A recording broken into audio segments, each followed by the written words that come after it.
Assalamualaikum Ustaz. Waalaikumsalam warahmatullah. Kaifa haluk ya Ustaz? Alhamdulillah bikhair. Alhamdulillah bikhair. Kaifa haluk Rehan? Alhamdulillah ana bikhair Ustaz. Sudah lama sekali kita dari sebelum Ramadan hingga sekarang kita sudah memasuki bulan suci Ramadan ya, alhamdulillah kita masih diberi kesempatan untuk melakukan acara podcast seperti ini, dan mungkin sekarang dengan menangani yang sedikit sedikit berbeda ya. Mulai lebih asri, lebih nyaman insyaallah. Dan mungkin kali ini kita akan membahas masih tabiin ya Ustaz? Ya, kita masih membahas tabiin, dan yang akan kita bahas kali ini seorang ulama yang begitu zuhudnya luar biasa. Beliau adalah Atha bin Abi Rabbah. Atha bin Abi Rabbah ini adalah beliau itu seorang maula ya. Maula itu bekas budak. Jadi dulunya beliau adalah seorang budak dari seorang wanita Mekah. Nah, lalu kemudian beliau memiliki ciri khusus ya. Ciri khususnya itu fisiknya, terutama hidungnya pesek, kemudian kulitnya hitam jelas, rambutnya keriting, dan suka menggunakan penutup kepala. Sehingga kalau beliau misalkan duduk lama itu seperti seolah-olah seperti gagak, seekor gagak ya. Nah, itu ciri fisik dari Atha bin Abi Rabbah. Lalu kemudian Atha bin Abi Rabbah ini meskipun pada saat itu masih menjadi seorang budak, itu kata para ulama, beliau itu membagi waktu dalam sehari itu menjadi 3. Sepertiganya beliau maksimalkan untuk berbakti kepada majikannya, kemudian sepertiga waktunya beliau gunakan untuk bertakarrub kepada Allah, beribadah, dan sepertiga waktunya lagi beliau gunakan untuk menimba ilmu kepada para ulama yang berada di Mekah. Makanya majikannya ini melihat kesungguhan luar biasa dari seorang Atha bin Abi Rabbah dalam hal menuntut ilmu, sehingga majikannya ini merasa bahwasanya Atha ini memiliki sesuatu yang lain, yang nanti jadi ada firasat bahwa nanti orang ini sepertinya akan menjadi ulama hebat. Maka dari itu majikannya ini membebaskan Atha bin Abi Rabbah sebagai ibadah juga dia kepada Allah Subhanahu wa taala, kan terhitung sebagai membebaskan budak gitu kan, termasuk ibadah kepada Allah. Nah, akhirnya sejak saat itu Atha bin Abi Rabbah menjadi seorang maula, bekas budak ya. Nah, Atha bin Abi Rabbah akhirnya ketika beliau bebas ya, dan menjadi orang yang merdeka, maka memaksimalkan sekali untuk menimba ilmu kepada para sahabat yang berada di Mekah. Terkhususnya kepada Abdullah bin Abbas dan Abdullah bin Umar. Ini sebagai dua sahabat junior, tapi ilmunya luar biasa, dijadikan patokan oleh Atha bin Abi Rabbah. Meskipun sebenarnya Atha bin Abi Rabbah ini, kata para ulama, itu berguru kepada 200 sahabat. Ketemu dengan 200 sahabat, berguru pada mereka, tapi memperdalam ilmunya itu kepada 2 sahabat mulia ini, Abdullah bin Abbas dan Abdullah bin Umar.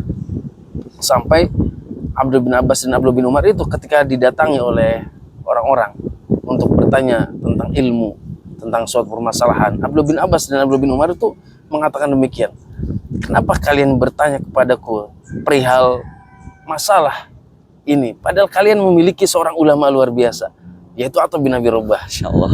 Ya, Masya Allah, sampai 2 sahabat besar ini memberikan rekomendasi kan. Merekomendasikan untuk menuntut ilmu kepada Atha bin Abi Rabbah sampai segitunya. Maka itu hal yang luar biasa ya. Dan itu sebenarnya bisa terlihat ya, bagaimana setelah Atha bin Abi Rabbah ini bebas ya, maksudnya bebas dari seorang budak ya, jadi orang merdeka. Atha bin Abi Rabbah ini melazimkan dirinya untuk beriktikaf di Masjidil Haram, bahkan menjadikan Masjidil Haram itu sebagai tempat tinggalnya. Maka ada seorang tabi'in atau ulama lain mengatakan bahwasanya Atha itu selama 20 tahun tinggal di Masjidil Haram. Insyaallah, 20 tahun. 20 tahun tinggal di Masjidil Haram. Keutamaannya udah luar biasa itu kan, ketemu para sahabat, menimba ilmu dan beribadah kepada Allah. Nah, itu Atha bin Abi Rabbah. Maka ilmunya luar biasa sebenarnya, karena bayangkan aja bertemu dengan 200 sahabat langsung kan, terutama khususnya Abdullah bin Abbas dan Abdullah bin Umar. Sehingga ilmunya luar biasa sampai-sampai Atta ini menjadi rujukan para ulama yang ada di Mekah ya. Bahkan ilmunya Ibnu Abbas ini sungguh terperinci. Kita bisa lihat contohnya dalam masalah haji ya.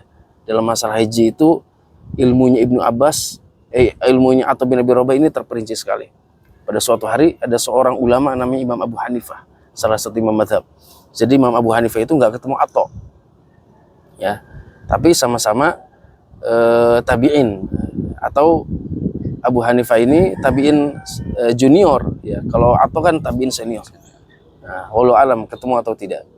Cuman pada suatu hari ketika Abu Hanifah ini berhaji, selesai haji, diakhiri dengan tahallul, nah, mencukur rambut. Nah, ketika masuk ke tempat tukang cukur, ya, ketika masuk ke tempat tukang cukur, nah, kemudian siapa Imam Abu Hanifah duduk layaknya orang yang ingin dicukur, tapi posisinya membelakangi kiblat, membelakangi kiblat. Lalu kemudian tukang cukurnya ini mengatakan, ya Fulan, dia belum kenal Imam Abu Hanifah pada saat itu.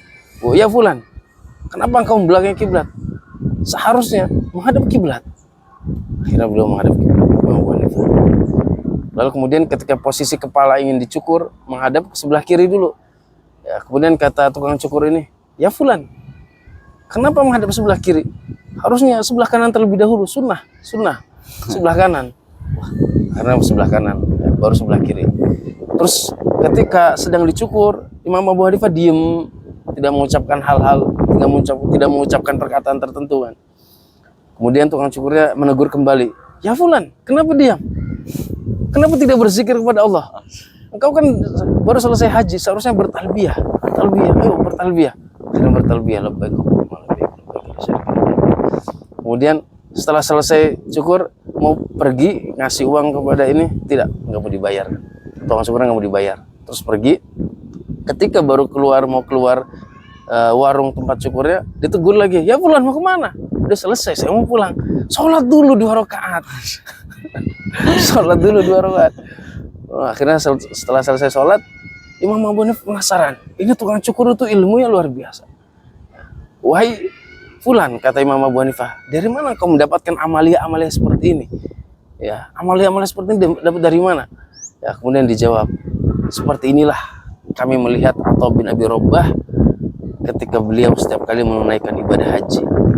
Setelah selesai tahallul, inilah yang kami lihat dari Atta bin Abi Rabah, sampai segitunya. Sekelas tukang cukur menasihati ulama Imam Abu Hanifah, coba.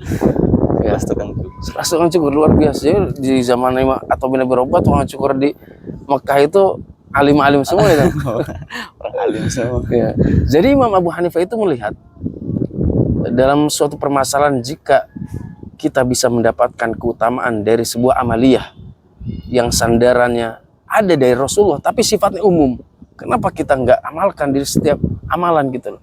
Ya contohnya kayak menghadap kiblat itu kan umum. Ya yang penting segala hal kebaikan-kebaikan kita menghadap kiblat.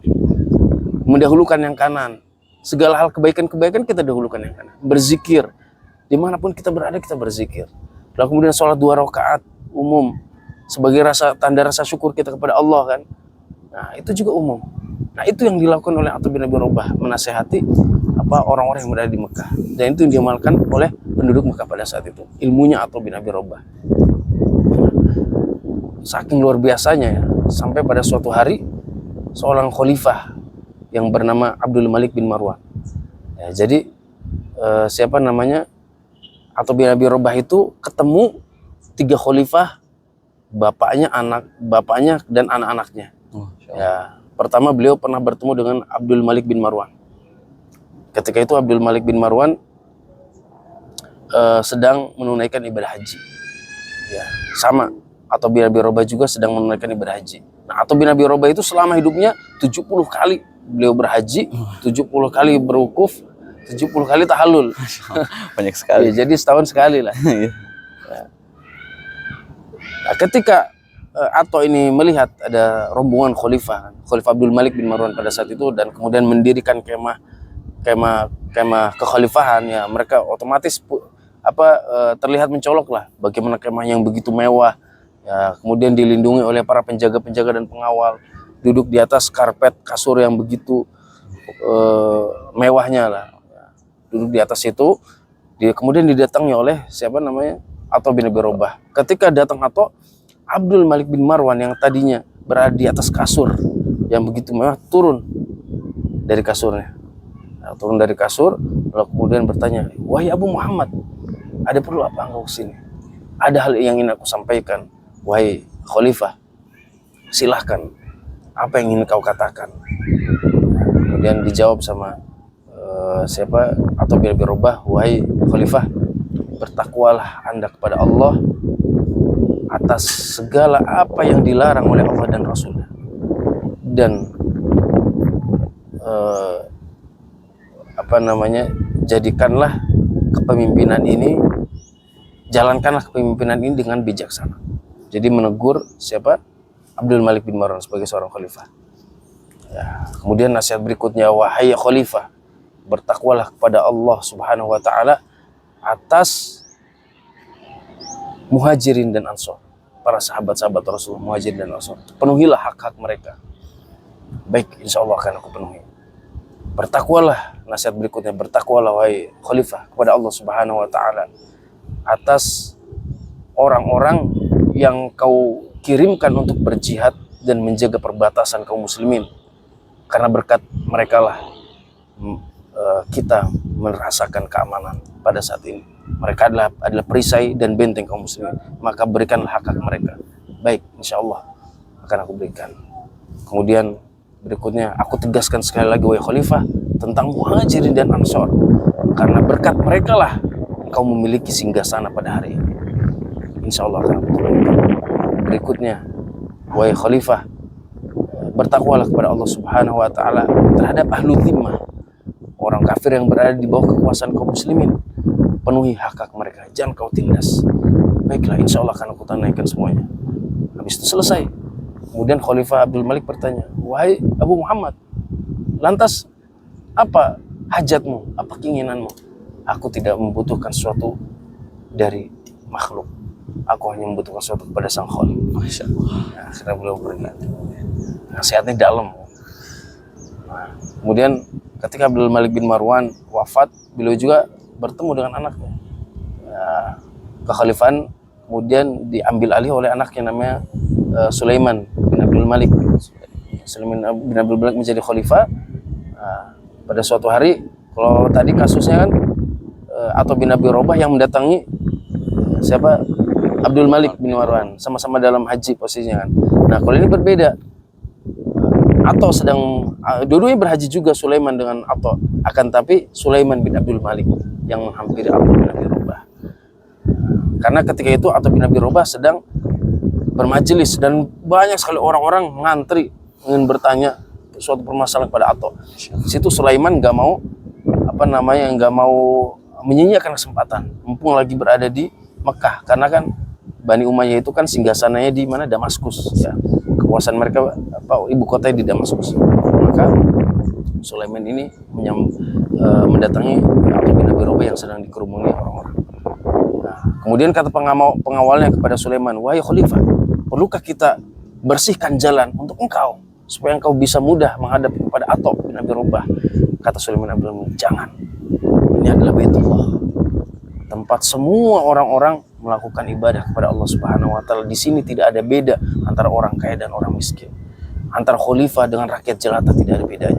Biarkan saja aku mengantri selayaknya yang lain." Nah, seperti itu. Melihat itu, anaknya Sulaiman bin Abdul Malik heran, wah, sebegitu hebatnya kah ulama yang mau ditanya oleh ayah kita, sampai-sampai ayah kita tidak mau jalan dibersihkan. Padahal kalau dilihat ulamanya itu hitam, ya, sampai segitunya. Akhirnya dinasehati oleh oleh ayahnya Sulaiman bin Abdul Malik, "Wahai anakku, yang akan kita tanyai ini, dia adalah mufti Mekah. Seorang tidak boleh berfatwa di kota Mekah ini kecuali Atha bin Abi Rabah. Ya. Kalau Atha bin Abi Rabah nggak ada, baru yang boleh berfatwa adalah Abdullah bin Abi Nuji, ya, seorang tabi'in yang lain. Ya. Kalau ada Atha, maka yang boleh berfatwa hanya Atha." Ya, saking dihormati. Akhirnya Sulaiman ngantri nih, sama kayak rakyat-rakyat yang lain. ketika dapat antriannya ditanya, wahai khalifah, apa yang kau tanyakan? Nah, Sulaiman bin Abdul Malik menanyakan perihal tentang haji, rukun-rukun haji, ya, permasalahan tentang haji lah. Dia bertanya, sudah puas? Kemudian Sulaiman kembali, ya, kemudian menasihati anak-anaknya agar menjadikan ilmu sebagai bekal, ya, karena dengan ilmu Allah Subhanahu Wa Taala akan mengangkat derajat seseorang. Ya, dengan ilmu seorang rakyat biasa akan setara dengan seorang khalifah. Contohnya Atha bin Abi Rabah. Itu nasihat atau kepada anak-anaknya. Nah, lalu kemudian Sulaiman bin Abdul Malik wafat, diganti oleh adiknya Hisham bin Abdul Malik. Nah, sama Hisham bin Abdul Malik juga ketemu dengan Atha bin Abi Rabah. Nah, kalau ini kasusnya berbeda. Hisham itu didatangi Atha ke Damaskus. Athanya yang ke Damaskus. Menggunakan bigol, ya. Bigol campuran antara keledai dan kuda. Ya. Nah, naik bigol, katanya ya bigol itu adalah kendaraan orang-orang miskin. Ya, bigol itu ada kendaraan orang miskin. Nah, Atha ini berjalan dari Mekah menggunakan bigolnya pergi ke Damaskus menemui Khalifah Hisham bin Abdul Malik. Di tengah perjalanan sudah sampai beliau bertemu dengan seorang sultan namanya Atha al-Khurasani. Atau juga namanya Atha al-Khurasani. Atha al-Khurasani ini seorang sultan, pejabat, tapi beliau ulama. Seorang ulama. Nah, bertemu berpapasan dengan Atha bin Abi Rabah yang ketika itu naik bigol. Ya. Nah, Atha al-Khurasani sedang bersama anaknya namanya Uthman bin Atha al-Khurasani. Nah, kemudian Atha al-Khurasani membalikan arahnya. Itu sepertinya aku kenal itu, seperti Atha itu, Atha bin Abi Rabah. Kemudian berhadapan, disusuri, dan benar ternyata Atha. Ditanya oleh Atha al-Khurasani, wahai Atha bin Abi Rabah, engkau ingin kemana? Aku ingin bertemu dengan Khalifah Hisham bin Abdul Malik karena ada suatu hal yang ingin aku sampaikan. Nah, akhirnya diikutin sama siapa? Atha al-Khurasani bersama anaknya. Sudah sampai di singgasana Hisham bin Abdul Malik, Atha al-Khurasani melihat bagaimana sikap Hisham bin Abdul Malik yang tadinya berada di atas singgasana.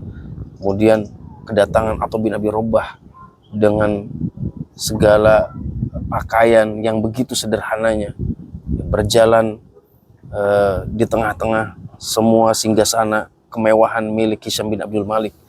Kemudian Hisham mengajak Atha bin Abi Rabah untuk duduk persis di samping duduk di samping Hisham di atas singgasananya. Tapi Atha menolak. Lalu kemudian, biarkan aku di sini wahai Khalifah. Aku ingin menyampaikan sesuatu kepadamu. Sampaikanlah. Pesannya kurang lebih sama ketika Atha menyampaikan kepada Abdul Malik bin Marwan, hampir sama. Cuma ada sedikit perbedaan, ya. Kata Atha bin Abi Rabah kepada Hisham bin Abdul Malik, wahai Khalifah, aku ingatkan kepada kamu tentang Ahlul Bait Rasulullah. Penuhi hak-hak mereka. Ahlul Bait Rasulullah, penuhi hak-hak mereka. Diulangi oleh Atha bin Abi Rabah. Lalu kemudian pesanku yang kedua, wahai Khalifah, Mekah dan Madinah, di sanalah terlahir putra-putri para sahabat yang telah berjuang dalam Islam, menegakkan Islam sampai hari ini. Di sanalah putra-putri mereka berada. Tunaikan hak-hak engkau terhadap mereka, ya, khususnya Mekah dan Madinah ini. Baik, insya Allah akan tunaikan. Pesan yang ketiga, wahai Khalifah, terhadap mujahidin yang engkau kirim mereka untuk berjihad di jalan Allah, mereka meninggalkan keluarganya di sini. Penuhi hak-hak keluarga mereka. Ada lagi? Sudah, itu saja. Lalu kebutuhanmu, aku tidak pernah mengharapkan kepada makhluk. Aku hanya mengharapkan kepada Sang Khalik. Persis seperti beliau menyampaikan kepada Abdul Malik bin Marwan. Akhirnya beliau pulang. Nah, yang meriwayatkan kisah ini adalah anaknya Atha al-Khurasani, yaitu Uthman bin Atha al-Khurasani. Ya. Masih kecil pada saat itu. Jadi itulah Atha bin Abi Rabah. Lalu kemudian beliau ini meninggal pada tahun 114 atau 115 Hijriah. Di saat itu beliau usianya kurang lebih 84 tahun. Diberikan usia yang panjang. Ya, usia panjang sekali. 84 atau 88 tahun, kalau nggak salah, ya antara 84 sampai 88 tahun. Dan beliau, kata para ulama, mungkin adalah salah satu orang yang paling diridhoi oleh Allah. Masya Allah. Itulah sedikit kisah tentang Atha bin Abi Rabah. Syukran Ustaz, jazakallah khairan kathiran atas kisahnya. Semoga pendengar dan kita semua bisa mengambil pelajaran dari sebuah kisah atau Allah bin Abi Rabah. Amin ya rabbal alamin. Mungkin cukup sekian ya Ustaz. Kita juga menunggu untuk waktu berbuka. Kita tutup dengan doa kafaratul majelis. Subhanallahumma wa bihamdika asyhadu an la ilaha illa anta astaghfiruka wa atubu ilaik. Wassalamualaikum warahmatullahi wabarakatuh. Waalaikumsalam warahmatullahi wabarakatuh.